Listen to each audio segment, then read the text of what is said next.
والصلاة والسلام على الأنبياء والمرسلين نبينا محمد وعلى آله وصحبه ومن اقتدى بهديه واستنى بسنته إلى يوم الدين أما بعد.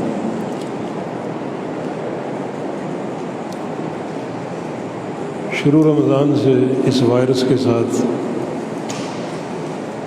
ایک وقت ہمارا گزرا، اللہ تعالیٰ کی آزمائش تھی، اس کی ابتلا تھی،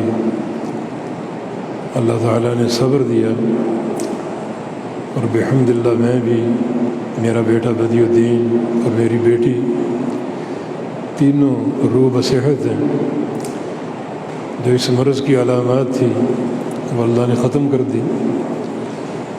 تھوڑی سی نقاہت باقی ہے، دعا کریں کہ اللہ تعالیٰ وہ بھی ٹھیک کر دے. ہمارے چھوٹے بھائی ہیں، وہ بھی چند دن سے اس وائرس میں مبتلا ہیں، ان کی صحت کے لیے دعا کریں.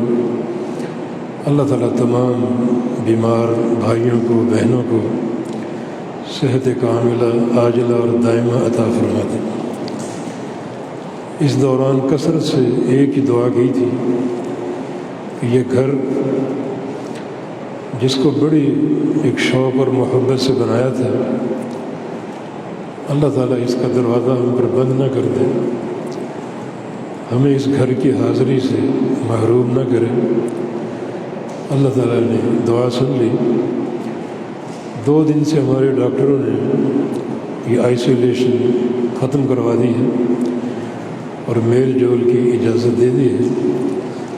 اللہ رب العزت ہمارے تمام بھائیوں کو، دوستوں کو صحت اور عافیت کے ساتھ رکھے.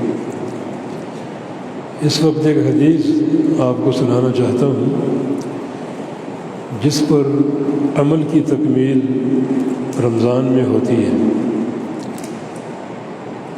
الترغیب و ترہیب ایک کتاب ہے امام منذری رحمہ اللہ کی،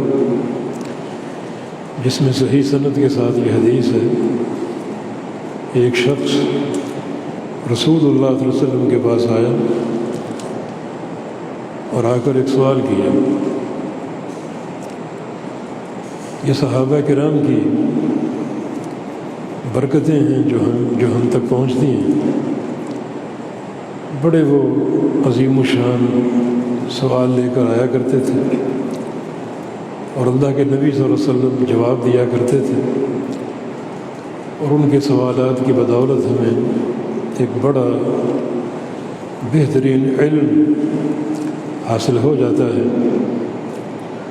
اس کا سوال یہ تھا کہ ارأیت ان شہدت ان لا الہ الا اللہ، یا رسول اللہ صلی اللہ علیہ وسلم اگر میں یہ گواہی دوں کہ اللہ کے سوا کوئی معبود نہیں ہے اور اس گواہی پر قائم رہوں، وَأَنَّكَ رسول اللہ، اور یہ بھی گواہی دوں کہ آپ اللہ کے سچے رسول،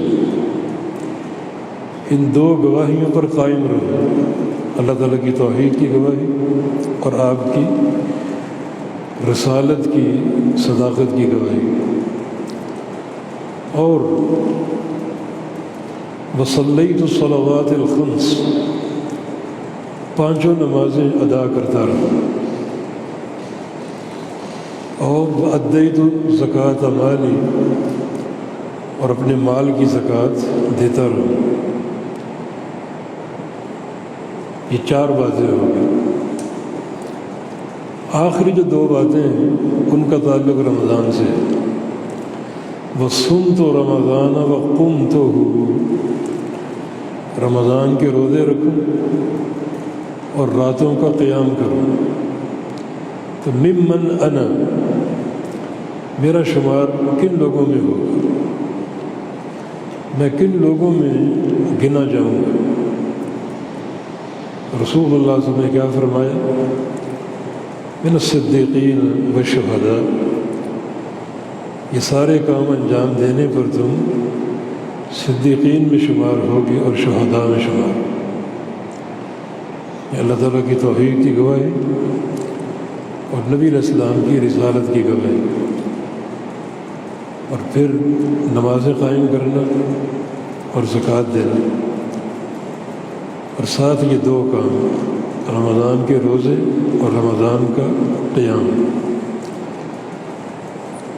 اگر زندہ ہو تو بھی تمہارے شمار صدیقین اور شہداء کے ساتھ ہوگا، اور اگر فوت ہو گئے تو بھی اللہ رب العزت تمہیں اس زمرے میں شامل فرما لے گا، صدیقین کا زمرہ اور شہداء کا زمرہ۔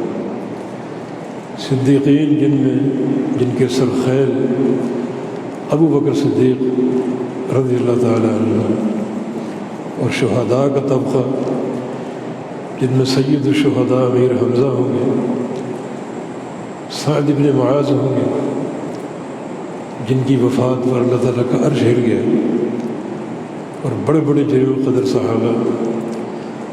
تو یہ کام اگر تم انجام دیتے رہے تو اللہ تعالیٰ تمہیں صدیقین اور شہداء کے زمرے میں شامل فرما لے گا۔ تو یہ سارے کام ان کے مواقع موجود ہیں۔ توحید کی گواہی بھی ہم دیتے ہیں، نبی علیہ السلام کی رسالت میں گواہی دیتے ہیں، اور پھر نمازوں کی اقامت ہے، زکوٰۃ بھی اللہ کی توفیق سے ادا کرتے ہیں۔ باقی یہ دو کام ہیں، رمضان کے روزے اور رمضان کا قیام۔ روزے بھی رکھتے ہیں، تھوڑی سی قیام میں سستی ہوتی ہے، وہ حاضری جو رمضان کے شروع میں دیکھی جاتی ہے مساجد میں، وہ دن گزرتے کے ساتھ ساتھ ختم ہوتی جاتی ہے، اور اس میں کمی واقع ہوتی رہتی ہے۔ علامہ ابن رجب رحمہ اللہ مقدسی بغدادی بہت بڑے محدث تھے،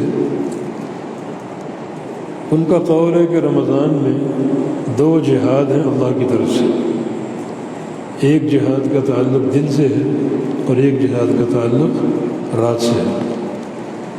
دن کا جہاد روزہ ہے، اور رات کا جہاد یہ تراویح کی نماز ہے، قیام اللیل ہے۔ یہ دونوں جہادوں کے لیے مستعد رہیں۔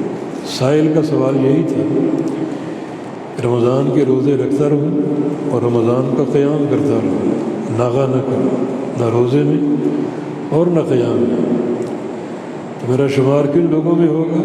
فرمایا کہ صدیقین اور شہداء میں۔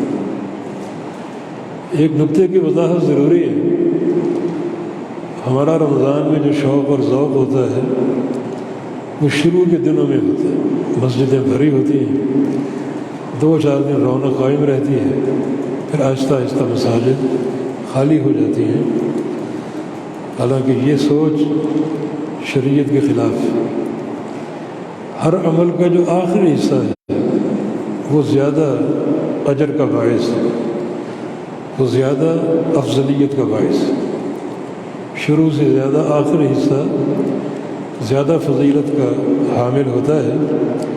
رمضان کا پہلا روزہ جو اس کا ثواب ہے، اجر ہے، دوسرے کا اس سے زیادہ ہو، تیسرے کا اس سے زیادہ ہو، چوتھے کا اس سے زیادہ ہو، حتیٰ کہ آخری عشرہ اور آخری عشرے میں طاق راتیں، ان میں ایک رات ایسی جس کی عبادت 1000 سال کی عبادت سے افضل ہے، تو یہ رات بھی آخری حصے میں ہے۔